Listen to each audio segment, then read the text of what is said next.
Я ж рада представить гості нашої студії, політичний експерт Валентин Гладких. Вітаю вас, пане Валентину. Салям алейкум. Добрый вечер. Я предлагаю наш эфир начать со следующих новостей. В Украине расшатывают и дестабилизируют ситуацию около 7 тысяч сотрудников спецслужб России. Данную информацию озвучил Илья Витюк, руководитель департамента кибербезопасности СБУ. И вот что он сказал. Сьогодні з території Російської Федерації по Україні працюють близько 7 тисяч співробітників спецслужб. Це відносно дестабілізуючого і розхитуючого. Також департамент кібербезпеки СБУ заблокував 15 розгалуджених мереж антиукраїнських інтернет-агітаторів. Це нібито 150 тисяч осіб, які щось коментують, репостять, пишуть і дають оцінку подіям. Нами була проведена безпрецедентна спецоперація проти хакерської групи «Армагеддон», яка штатно перебувала у ФСБ Росії и діяла с территории Крыма. Также Служба безопасности Украины открыла уголовное производство по факту подготовки государственного переворота в Украине, о котором на пресс-марафоне говорил президент Украины Владимир Зеленский. Вот что говорится в заявлении СБУ. Головне слідче управління СБ України здійснює досудове розслідування у кримінальному провадженні про скоєння дій, спрямованих на захоплення державної влади. Провадження відкрито за частиною 1 статті 109 Кримінального кодексу України за фактом приготування окремими громадянами України та Російської Федерації дій з метою захоплення державної влади. Я напомню, что 26 ноября на пресс-марафоне президент Украины Владимир Зеленский заявил, что окружение Рената Ахметова втягивает олигарха в организацию государственного переворота. Вот его прямая речь. Отримали інформацію, що 1 числа в нашій державі буде державний переворот. Цікава ж інформація. Мені здається, що важлива інформація. 1-2 грудня. Я би сказав так, дивіться, я ж не бурба, я говорити і ділитися тією інформацією, яку я не маю права і не буду поки що. Але можу сказати одразу, що у нас є не тільки агентурна інформація, у нас є навіть звукова інформація, де представники з України, скажімо так, з представниками Росії, скажімо так, обговорюють участь Рената Ахметова в державному перевороті в Україні. Ну, вместе с этим я напомню, что на завтра, то есть на 1 декабря, в Киеве запланировано начало бессрочной акции «Протест». Эта дата была озвучена 21 ноября. В тот день в столице и других городах состоялись акции в честь Дня достоинства и свободы. И участники акции в Киеве прошли с Майдана Независимости на Банковую. И там озвучили требования к президенту Украины Владимиру Зеленскому в течение 10 дней уволить главу Офиса президента Андрея Ермака с должности руководителя главы Офиса президента. Если нет, то с 1 декабря начнется бессрочная акция, сказали они и поставили вот такой ультиматум. Пане Валентину, что происходит? Как вам вообще вся эта ситуация? Ну, якщо дуже лаконічно, то за всією цією ситуацією особисто я схильний вбачати своєрідний олігархічний консенсус. Ну, так, а якщо не лаконічно, а попитатися розкрити ситуацію? Метою якого є зміна нинішньої влади в Україні. Ну, зміна нинішньої влади в Україні можливо. Ви думаєте, що все-таки готувався і готується некий государственний переворот? Ні, я просто хочу сказати, що зміна влади в Україні можливо 2 шляхами. Так. Ну, перший шлях – це шляхом виборів, ну, в конституційний, законний спосіб. Ну, а другий шлях – це, як альтернативний, це спроба в силовий спосіб захопити владу. Особисто я схильний думати, що другий спосіб є малопродуктивним і малореалістичним. Чому? Тому що, по суті, це потягне за собою, я думаю, що колапс української держави як такої. Бо неминуче скористається Російська Федерація. З усіма, так би мовити, наслідками. Більше того, що коли люди тут в Україні розказують, що в 2014 році в Україні відбувся державний переворот, вони або некомпетентні, або лукавлять, або свідомо перекручують. Тому що Петро Олексійович Порошенко Порошенко прийшов до влади в результаті вільних, демократичних виборів, результати яких ніколи ніким не оскаржувалися. Себто були визнані навіть Російською Федерацією, попри їхню риторику. Те саме стосується і виборів до Верховної Ради України 2014 року, 8-го скликання, яке так само відбулося в цілком конституційний, законний спосіб на вільних демократичних виборах за участі всіх міжнародних спостерігачів, за дотриманням усіх демократичних процедур. Тобто ця влада була абсолютно легальною. Рівень легітимності якої встановлювався дотриманням певними процедурами легальними. І більше того, чому це так важливо? Тому що і у Сполучених Штатів Америки, і в Європейському Союзі є документально засвідчений принцип мати справу і відповідно надавати допомогу і взагалі мати стосунки лише з тими урядами, які сформовані в демократичний спосіб, в результаті виборів, а не в результаті силового захоплення влади.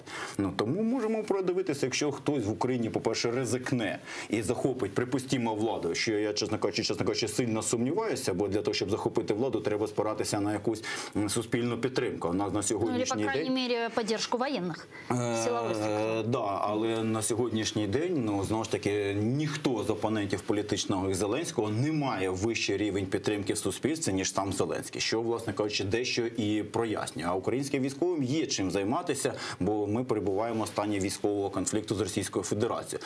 Тому використання армії для досягнення внутрішньополітичних цілей, знову ж таки, це те, що буде категорично не сприйнято і засуджено з боку міжнародних партнерів. Я думаю, що всі це прекрасно розуміють, які для учасників потенційних цього перевороту можуть мати. Тому що і у Рената Леонідовича Ахметова весь бізнес є міжнародним бізнесом і підв'язаний під міжнародні, власне кажучи, структури.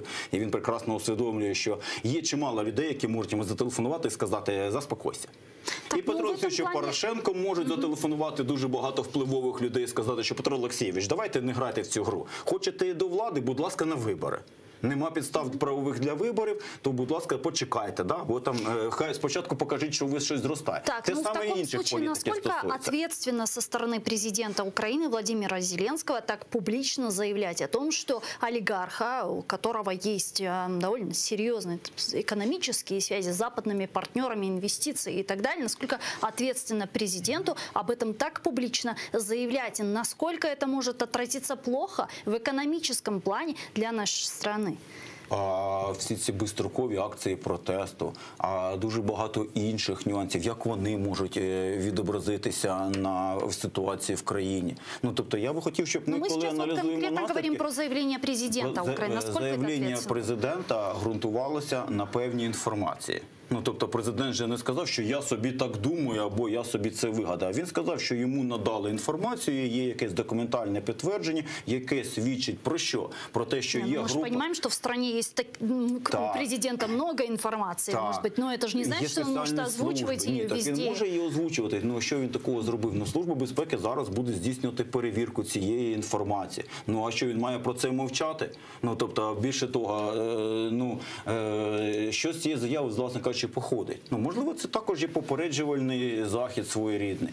Але питання просто полягає в тому, що що він сказав? Що є група людей, точніше так, що є інформація, що нібито група людей готує державний заклад. Більше того, що нібито до фінансування, там саме так було написано, намагаються залучити або схилити одного з українських олігархів. В даному випадку це пана Рената Леонідовича. Там не йшлося про те, що він в цьому бере участь, не йшлося про те, що він дав свою згоду. Мова йшла лише про те, що там, можливо, десь в розмовах, у оперативній інформації його згадували.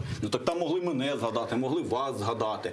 Це ж ні про що не говорить. Для того є спеціально уповноважені органи, які повинні провести досудове розслідування за цим виявленим фактом. І встановити, яка у кого є роль.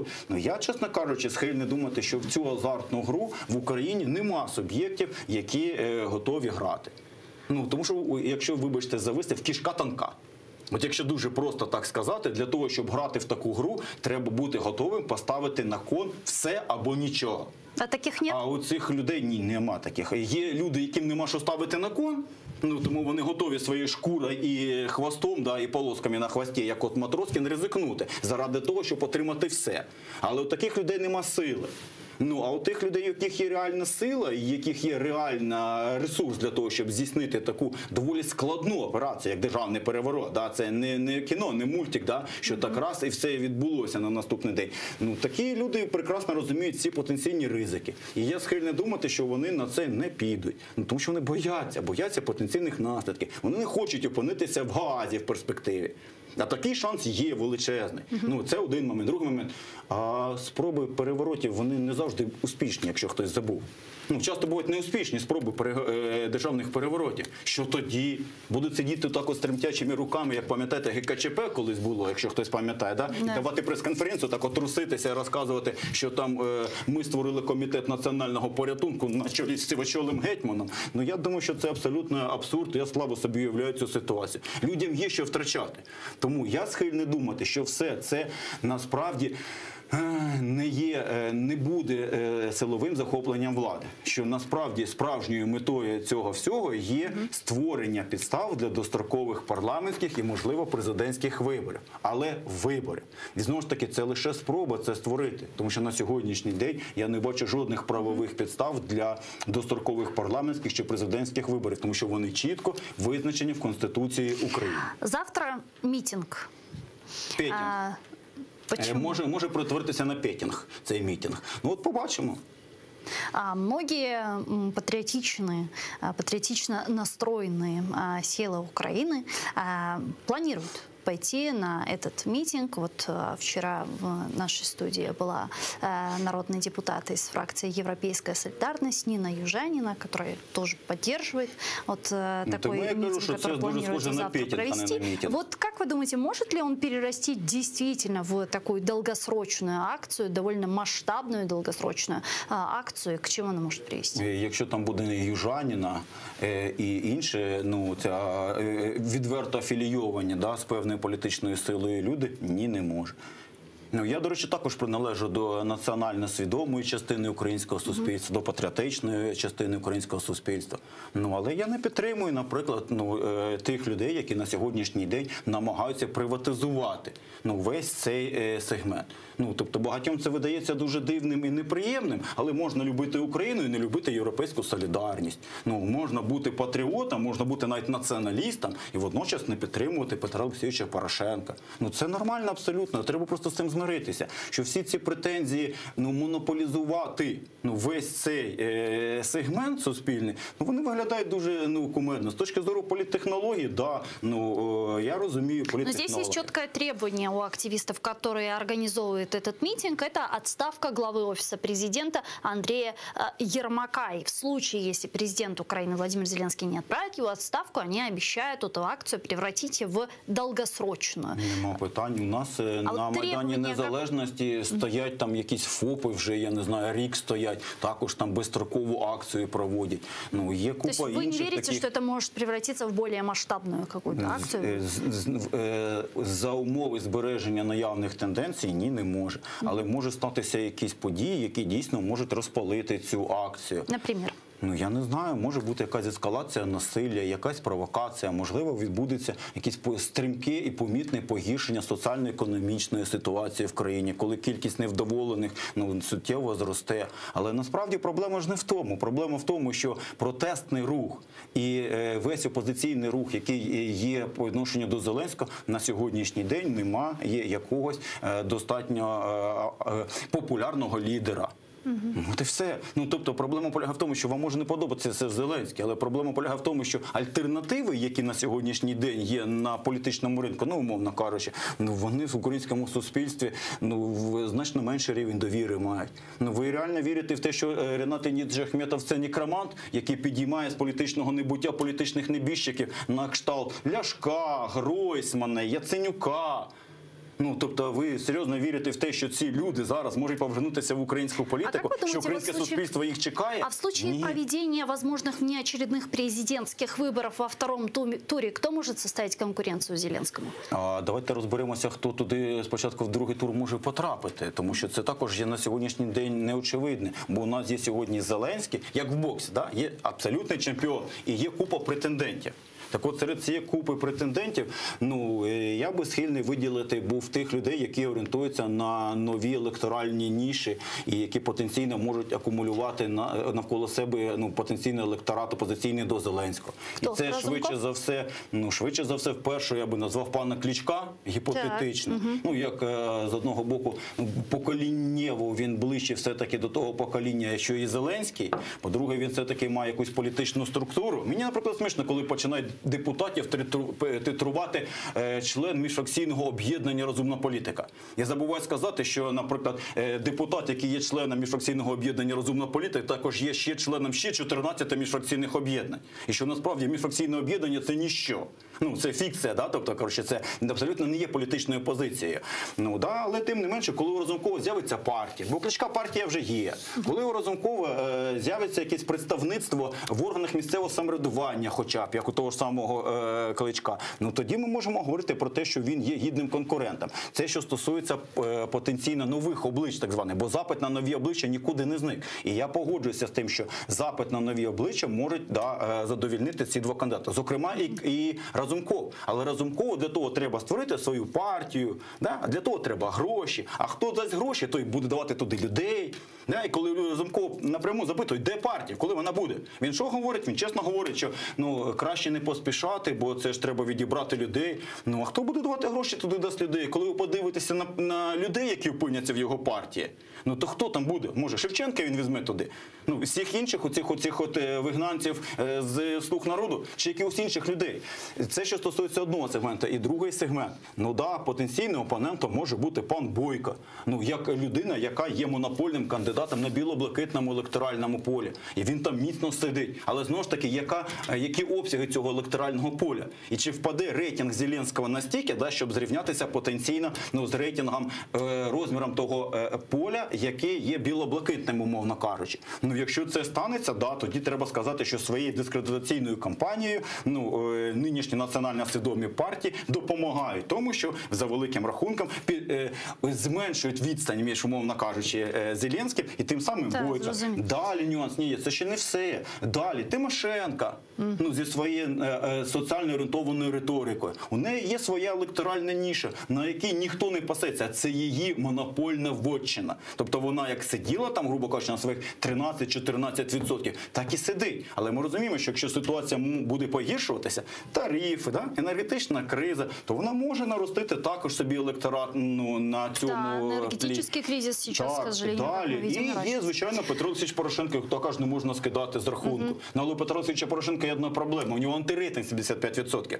Тобто, якщо всі політики в Україні вимруть, і лишиться лише один Петро Олексійович Порошенко, то 75% виборців все одно за нього не проголосують. Ну, це проблема. Але да, в нього є також оця ніша національно-патріотичного електорату, яку він намагається мобілізувати. Але там буде він не один, я хочу його засмутити. Там буде ще Свобода, неминуче, да? Тобто вони ж нікуди не зійшли. Там можуть з'явитися нові політичні проекти з новими політичними лідерами, які, на відміну від Петра Олексійовича, ну, не були при владі. Да? Тобто, відповідно, менш токсичні. Вони просто не взяли на себе весь той негатив, який, ну, в силу об'єктивних причин. Да, я не хотів би, щоб мене зрозуміли хибно, да, що ніби Порошенко це зло. Ні, це не так. Порошенко це просто людина, яка волею долі була приречена взяти на себе величезний негатив, ну, який складався не обов'язково з його, через його там компетентність чи некомпетентність. Але по факту так воно і є.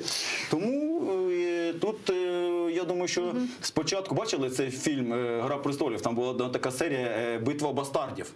От спочатку бастарди мають між собою там повоювати і визначитися, хто може бути гіпотетичним кандидатом